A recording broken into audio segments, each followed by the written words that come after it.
Lloyd के द्वारा किया गया जादू इतना खतरनाक होता है कि उस जगह एक बड़ा सा आग का गोला बन जाता है। उन्हें लगता है कि उनका राजा मर चुका है। रेन रोने लगती है, तभी लॉयड उसके चेहरे को छूकर कहता है, सच में तुम बेवकूफ हो क्योंकि तुमने अपनी जीभ को काटा है। वो हेल्थ क्लास स्पेल का उपयोग करता है जिससे रेन स्वस्थ हो जाती है। उसके हाथ पर ग्रीन भी है। वो उन्हें वहाँ से जाने के लिए कहता है। वो सब अपनी जान बचाकर भागने लगते हैं क्योंकि वो जानते हैं कि वो गुइसर्मे को हरा नहीं पाएंगे। तभी उनमें से एक राक्षस बोलता है, मुझे लगता है हमारे प्यारे राजा को एक इंसान ने मार दिया है। वो टेलीपोर्टेशन की शक्ति से उनके सामने आता है और उस राक्षस को उस आग के गोले के अंदर फेंक देता है जिससे उसकी मृत्यु हो जाती है। वो उन्हें डांटते हुए कहता है, मैं तुम्हें इस दुनिया में क्यों लेकर आया? तुम मेरी बेइज्जती कर रहे हो और जाओ उस हथियारों के समूह के शरीर को अपने कब्जे में लो। वो अपने राजा की बात मानते हैं। वो उन दोनों की लड़ाई देखकर डर रहे हैं। लॉयड अपने शरीर के चारों ओर सुरक्षा कवच का एक घेरा बनाता है, लेकिन गुइसर्मे अपने जादू से उसके सुरक्षा कवच को आसानी से पार कर लेता है। वो सोचता है, अब मुझे क्या करना चाहिए? क्या मुझे उसे मारना चाहिए या उसके हमले से बचना चाहिए? वो उसके हमले से बचता है, जिसके बाद वो एनालाइजर्स क्लास स्पेल का यूज करता है जिससे वो उसके शरीर के आर पार देखने लगता है कि आखिर उसे किस तरीके से मारा जाए। उसे इतना तो पता लग चुका है कि कौवा, रेन और पजूजू का माना अस्थिर है और कौवे की कही गई बात श्रापित होती है, यानी उसके कहे गए शब्द सच साबित होते हैं। इसलिए वो एक श्रापित ब्लाइटेड है। जिसके बाद वो बात करते हैं कि आखिर वो उसके हमले से कैसे बच सकते हैं। ग्रीन बताता है, मास्टर, जैसे इंसानों की दुनिया में जादूगरों को 1 से 10 रैंक में बांटा गया है, वैसे ही नरक में राक्षसों को भी 1 से 10वीं रैंक में बांटा गया है। 10वीं रैंक के राक्षस डरपोक होते हैं जिसे वो नरक से लाया है। पजूजू 8वीं रैंक का राक्षस है और आपका प्यारा ग्रीन 3री रैंक का राक्षस है और 1ली रैंक का राक्षस एक नॉवल है जो नरक में राज करता है, यानी वो नरक का राजा है। नरक में उसका मुकाबला कोई नहीं कर सकता है, इसलिए हमें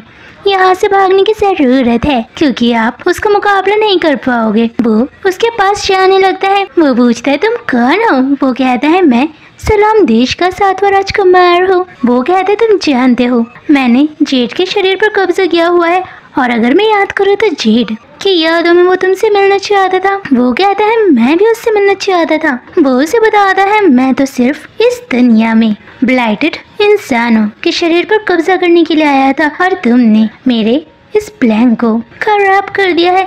मैं तुम्हें माफ भी कर सकता हूँ। तुम्हें सिर्फ ब्लाइटेड इंसानों की मदद नहीं करनी होगी और वैसे भी ब्लाइटेड इंसानों के शरीर पर कब्जा करके राक्षस बहुत ज्यादा ताकतवर बन जाएंगे, जिसके बाद इस दुनिया में कोई उन्हें हरा नहीं पाएगा। लॉयड बोलता है, मैं तुम्हारे सपना कभी पूरा नहीं होने दूंगा। जिसके बाद उनके बीच लड़ाई होती है। गुइसर्मे को अपनी सेना के ऊपर गुस्सा आ रहा होता है, लेकिन वो कुछ नहीं कर सकता है। वो जानता है कि उसकी सेना में सब लोग बेवकूफ हैं जो आसानी से जादूगरों के हाथों मारे जाएंगे। ताओ एडवेंचर गिल्ड में जाती है जहाँ उसकी मुलाकात कटोरीना से होती है।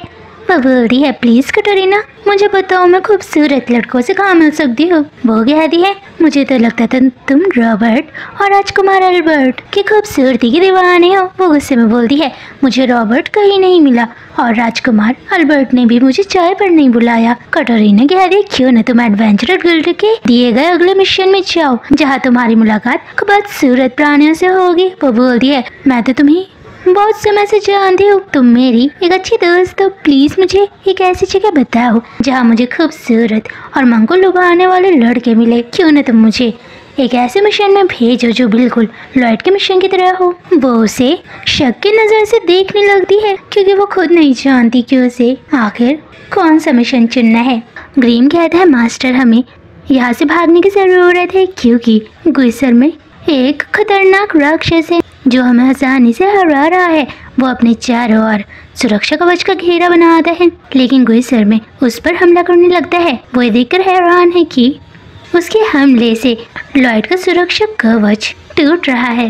वो एक साथ बहुत सारे हमले करता है जिससे लॉयड उस जगह से भागने लगता है। वो लॉयड का पीछा करने लगती है। वो टेलीपोर्टेशन की शक्ति से उसके सुरक्षा कवच को रोकते हैं। लॉयड ये देखकर हैरान है उनके बीच बहुत खतरनाक युद्ध हो रहा है। वो सब उनके इस युद्ध को देखकर हैरान है।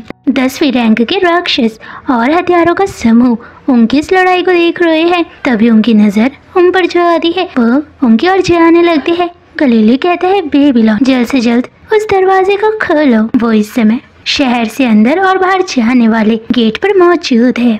उस दीवार पर सिर्फ बेबीलोन ही छोड़ सकता है क्योंकि उसका शरीर बहुत लचीला है। रेन को लाइट की फिक्र हो रही होती है। गुइसर में कहता है, जेड का शरीर बहुत ज्यादा शक्तिशाली है। वो टेलीपोर्टेशन की शक्ति का उपयोग भी नहीं कर सकता है, लेकिन मैं उसकी टेलीपोर्टेशन की शक्ति को आसानी से उपयोग कर सकता हूँ। सच कहूँ तो मैं इस दुनिया में सिर्फ ब्लाइटेड इंसानों के शरीर पर कब्जा करने के लिए आया हूँ और ऐसे ही मैं इंसानों की दुनिया का राजा बनना चाहता हूँ। वो लड़ाई करते हैं जबकि बेबीलोन बहुत मुश्किल से उस गेट को खोलने में कामयाब हो जाता है। रेन और कौवा वहाँ से जाने लगते हैं जबकि गैलीलियो और तालिया वही रुक जाते हैं ताकि वो 10वीं रैंक के राक्षस को रोक सके। वो अपनी शक्ति का उपयोग करते हैं। उन्हें दुख है कि वो अपने प्यारे दोस्त जेड को आत्महत्या करने से रोक नहीं पाए। वो ये भी जानते हैं कि अब जेड इस दुनिया में कभी वापस नहीं आ पाएगा। तालिया ने अब ठान लिया है कि वो अपने आप को मारकर 10वीं रैंक के राक्षस को भी मार देगी, लेकिन वो तालिया को ऐसा करने से रोकते हैं। गुइसर में उन्हें देख कर हंसने लगता है क्योंकि उसकी नज़रों में इंसान एक कमज़ोर प्राणी है और उसने लॉयड को भी आसानी से मार दिया है। जैसे ही वो पीछे देखते हैं तभी उसे पता लग जाता है कि लॉयड का शरीर असली नहीं है बल्कि वो उसका एक क्लोन है। लॉयड उस पर हमला करता है। वो कहता है, पहले मैं ब्लाइटेड इंसानों के शरीर पर कब्जा करना चाहता था, लेकिन अब मैं तुम्हारे शरीर पर कब्जा करना चाहता हूँ। वो बोलता है, क्यों ना हम किसी और जगह लड़ाई करें। वो लॉयड की बात सुनकर हैरान हो जाता है। उसी समय लॉर्डस्ट देश के आने और जाने वाले दरवाजे पर हमला होता है। वो सब अपनी जान बचाकर भागते हैं। दरवाजा भी टूटता है। उस दरवाजे से वो सब आते हैं। वो सब उन्हें देखकर हैरान है क्योंकि वह राजकुमार अल्बर्ट के साथ सिल्फा, शीरो, राजकुमार डियान और लीजे के साथ उसकी प्यारी पालतू जानवर लीरू है और उनके साथ सलाम देश की सेना है। अल्बर्ट जल्द से जल्द युद्ध खत्म करना चाहता है और अब उनके पास मंत्र वाली तलवार भी है जिससे वो लॉयड की जान बचा सकते हैं। रास्ते में ताओ को बहुत ज्यादा गुस्सा आ रहा है क्योंकि वो जहाँ कहीं भी देख रही है उसे हर जगह कपल्स दिखाई दे रही है। वो जल्दबाजी में खाना खाती है और अब वो सलाम देश के राजा के महल की ओर जाने लगती है क्योंकि अल्बर्ट ने उसे चाय पे बुलाया है और अब वो भी चाहती है कि जल्द से जल्द उसका एक खूबसूरत और हॉट लड़का बॉयफ्रेंड बने। दो लोग आपस में बात करने लगते हैं। ताओ रुककर उनकी बातों को ध्यान से सुनने लगती है।